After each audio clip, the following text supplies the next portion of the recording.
Hi అండి. ముందు వీడియోలో వచ్చేసి ఫ్రాక్ బాడీ పార్ట్ కటింగ్ని అదేవిధంగా జాయింట్ అయితే చూపించాను కదా.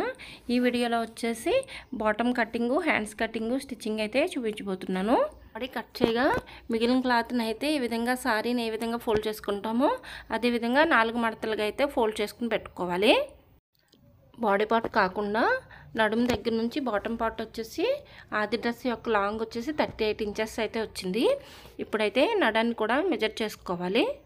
ముందుగా స్టిచ్ చేసుకున్న బాడీ పార్ట్ నడుమును అయితే ఈ విధంగా మెజర్ చేసుకుంటే సరిపోతుంది. ఇది నడుము లూజ్ వచ్చేసి 18 ఇంచెస్ వచ్చింది. అంటే సారీ 4 మడతల మీద ఉంది కాబట్టి మనం 9 ఇంచెస్ వస్తే దీనికి సరిపోతుంది.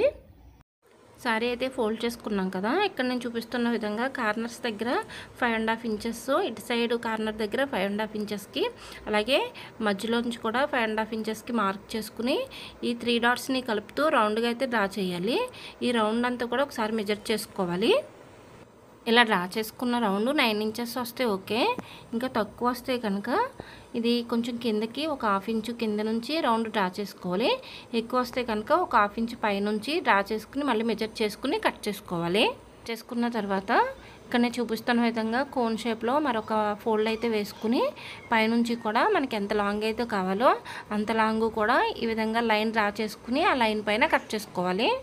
కట్ చేసుకున్న క్లాత్ని అయితే మనం ఒకసారి ఫోల్డ్ చేసుకోవాలి. ఈ ఫోల్డింగ్స్ అన్నీ కూడా అన్నీ సమానంగా ఉండాలి. పైన కింద కూడా సమానంగా ఉండాలి. ఎక్కువ తక్కువ వస్తే కనుక ఒకసారి మళ్ళీ చెక్ చేసుకుని సమానంగా అయితే కట్ చేసుకోవాలి. సేమ్ ఇదే విధంగా లైనింగ్ని కూడా కట్ చేసుకోవాలి. లైనింగ్కి అయితే ఒక సైడ్ అయితే జాయింట్ పడుతుంది. జాయింట్ని కూడా అదే షేప్ వచ్చేలా ఇలా డ్రా చేసుకుని కట్ చేసుకోవాలి. బాటమ్ పార్ట్ తీసుకోగా మిగిలిన సైడ్ క్లాత్ అయితే ఉంటుంది కదా, వేస్ట్ క్లాత్, అందులో అయితే హ్యాండ్స్ అయితే తీసుకోవాలి. దీనికైతే నేను బెలూన్ హ్యాండ్స్ పెడుతున్నాను. దీనికైతే కొంచెం క్లాత్ ఎక్కువగానే పడుతుంది. కింద వైపున ఉన్న క్రాస్ని అయితే ముందు కట్ చేసేసుకోవాలి. ఈ బెలూన్ హ్యాండ్స్కి మనకి ఎంత పొడవు అయితే కావాలో అంత పొడవు కూడా మెజర్ చేసుకుని దానికంటే కూడా ఇంకొక 3 ఇంచెస్ పైన మళ్ళీ ఎక్స్ట్రా అయితే మెజర్ చేసుకోవాలి. హ్యాండ్ లూజ్ కూడా అంతే 3 to 4 ఇంచెస్ వరకు అయితే లూజ్ ఎక్స్ట్రా పెట్టుకోవాలి. ఎక్కువ పెట్టుకోవడం వల్ల ఫ్రిల్స్ కూడా ఎక్కువైతే వస్తాయి. హ్యాండ్ యొక్క పొడవు లూజు కూడా మెజర్ చేసుకున్న తర్వాత సైడ్ హ్యాండ్ డౌన్ వచ్చేసి 3 ఇంచెస్ తీసుకుని పైన వచ్చేసి కర్రలు తీసుకోవడం కోసం 5 ఇంచెస్ మార్క్ చేసుకుని హ్యాండ్ అయితే డ్రా చేసేసుకోవాలి. హ్యాండ్ అయితే డ్రా చేసుకున్న తర్వాత దీన్ని అయితే కట్ చేసుకోవాలి. సేమ్ ఇదే విధంగా సెకండ్ హ్యాండ్ కూడా తీసుకోవాలి. హ్యాండ్కి అయితే ప్రిల్స్ పెట్టుకున్న తర్వాత కింద క్లాత్ జాయింట్ చేసుకోవడం కోసం 3 ఇంచెస్ వెడల్పుని ఒక 12 ఇంచెస్ అయితే లాంగ్ అయితే తీసుకోవాలి.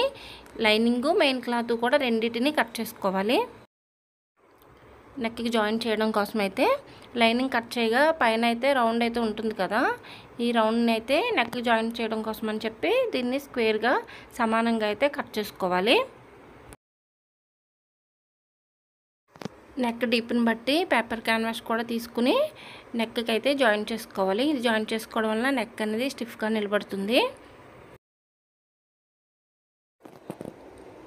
ఈ క్లాత్కి అయితే లైనింగు మెయిన్ క్లాత్ అన్నీ కూడా జాయింట్ చేస్తాను కాబట్టి కింద వైపున పేపర్ క్యాన్వాస్ పెట్టి దానిపైన క్రేప్ లైనింగ్ పెట్టి నెక్ అంతా కూడా స్టిచ్ వేసేసుకోవాలి. ఈ స్టిచ్ వేసేటప్పుడు స్టిచ్ అంతా కూడా లైన్గా సమానంగా రావాలంటే పాదం వెడల్పున వేసుకుంటే సరిపోతుంది. ఇదైతే జాయింట్ చేసేసిన తర్వాత లోపల వైపున అయితే క్లాత్ని నెక్ ఏ షేప్ అయితే పెట్టామో అదే షేప్ వచ్చేలా అయితే కట్ చేసుకోవాలి. పేపర్ క్యాన్వాస్ వచ్చేసి 1 ఇంచ్ వెడల్పు ఉంచుకుని మిగిలిన ఎక్స్ట్రా ఉన్న క్లాత్ని అయితే కట్ చేసేసుకోవాలి. పేపర్ క్యాన్వాస్ కింద ఉన్న లైనింగ్ కూడా సేమ్ 1.5 ఇంచ్ అయితే వెడల్పు ఉంచుకుని దానిని కూడా అయితే కట్ చేసేయాలి ఇదే షేప్లో. కార్నర్స్ దగ్గర అయితే చిన్న చిన్న కటింగ్ పెట్టుకుని క్లాత్ని అయితే రివర్స్ చేసి పైనుంచి ఒక స్టిచ్ అయితే వేసుకోవాలి. ఈ స్టిచ్ వేయటం వల్ల నెక్ అనేది స్టిఫ్గా ఉంటుంది. బ్యాక్ సైడ్ ఉన్న లైనింగ్ని అయితే ఫోల్డ్ చేసేసుకుని ఒక స్టిచ్ వేసేసుకోవాలి. స్టిచ్ వేసుకున్న తర్వాత షోల్డర్స్ అయితే జాయింట్ చేసేసుకోవాలి. షోల్డర్స్ అయితే జాయింట్ అయిపోయిన తర్వాత కట్ చేసుకున్న హ్యాండ్స్ అయితే ఉంది కదా, వీటికైతే ఫస్ట్ ఫ్రిల్స్ పెట్టుకోవాలి. హ్యాండ్స్కి అయితే లూజ్ చెక్ చేసుకుని ఇక్కడ చూపిస్తున్న విధంగా చేతితోటే చిన్న చిన్న ఫ్రిల్స్ అయితే పెట్టుకుని పై వైపున అయితే స్టిచ్ వేసేసుకోవాలి. ఈ బెలూన్ హ్యాండ్కి ఫ్రిల్స్ ఎక్కువ వస్తే అందంగా ఉంటుంది.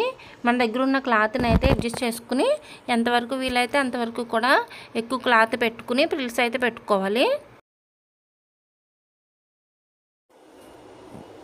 పైన అయితే స్టిచ్ వేసేసిన తర్వాత సేమ్ ఇదే విధంగా కింద వైపున కూడా స్టిచ్ అయితే వేసుకోవాలి. చిన్న చిన్న ఫ్రిల్స్ పెట్టుకుని హ్యాండ్కి అయితే క్లాత్ని జాయిన్ చేసేసుకుని ఎక్స్ట్రా ఉన్న క్లాత్ అయితే కట్ చేసేసుకుని 1 ఇంచ్ వెడల్పు వచ్చేలాగైతే ఫోల్డ్ చేసి మరొక స్టిచ్ అయితే వేసుకోవాలి.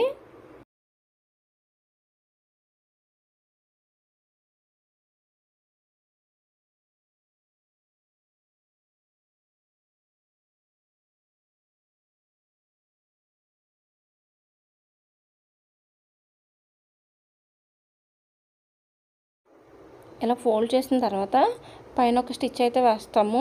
దానికి మళ్ళీ కింద వైపున కూడా మరొక స్టిచ్ అయితే వేసుకోవాలి.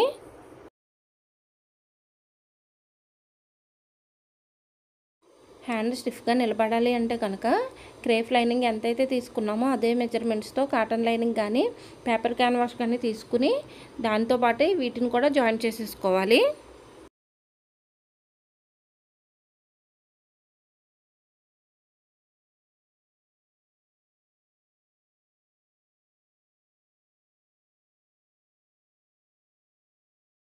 హ్యాండ్ అయితే స్టిచ్ వేసేసుకున్న తర్వాత హ్యాండ్ అయితే బాడీ పార్ట్కి అయితే జాయిన్ చేసేసుకోవాలి. ఇలా హ్యాండ్కి ముందే ఫ్రిల్స్ పెట్టేసి కింద వైపున క్లాత్ అయితే జాయిన్ చేసేయడం వల్ల హ్యాండ్ జాయిన్ చేసేటప్పుడు అయితే ఈజీగా ఉంటుంది. హ్యాండ్ జాయిన్ చేసేసిన తర్వాత దీనికైతే మరొక స్టిచ్ వేసుకోవాలి. మరో హ్యాండ్ కూడా సేమ్ ఇదే విధంగా అయితే జాయిన్ చేసేసుకోవాలి.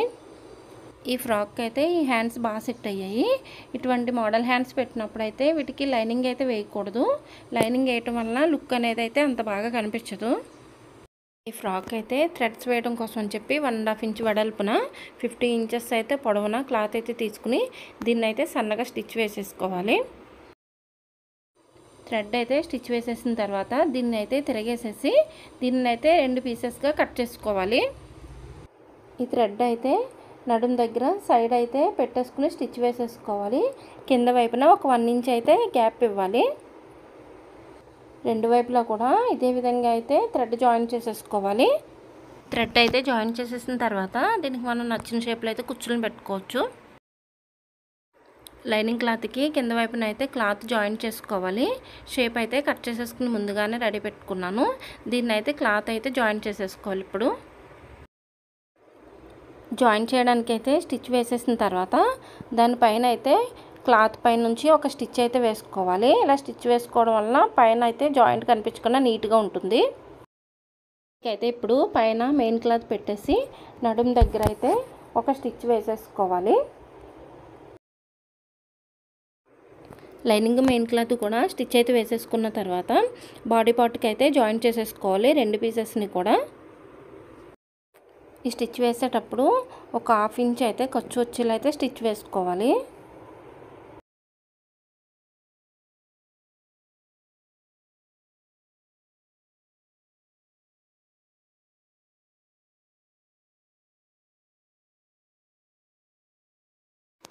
బాడీ లూజ్ కన్నా కూడా 2 ఇంచెస్ అయితే ఎక్స్ట్రా పెట్టుకున్నాం కదా, ఆ 2 ఇంచెస్కి అయితే మార్క్ పెట్టుకుని దానిపై నుంచి అయితే ఒక స్టిచ్ వేసుకోవాలి. ఈ ఫస్ట్ స్టిచ్ వేసుకున్న తర్వాత ఈ స్టిచ్కి అవతల వచ్చేలాగా 1/2 ఇంచ్ గ్యాప్లో అయితే మరొక 2 స్టిచ్లు అయితే వేసుకోవాలి. ఇటువంటి ఫ్రాక్స్కి నార్మల్ పీకో కన్నా వైర్తో పీకో చేస్తే చాలా బాగుంటుంది. దీనికైతే నేను వైర్తో అయితే చేశాను. చూడడానికైతే చాలా బాగుంది.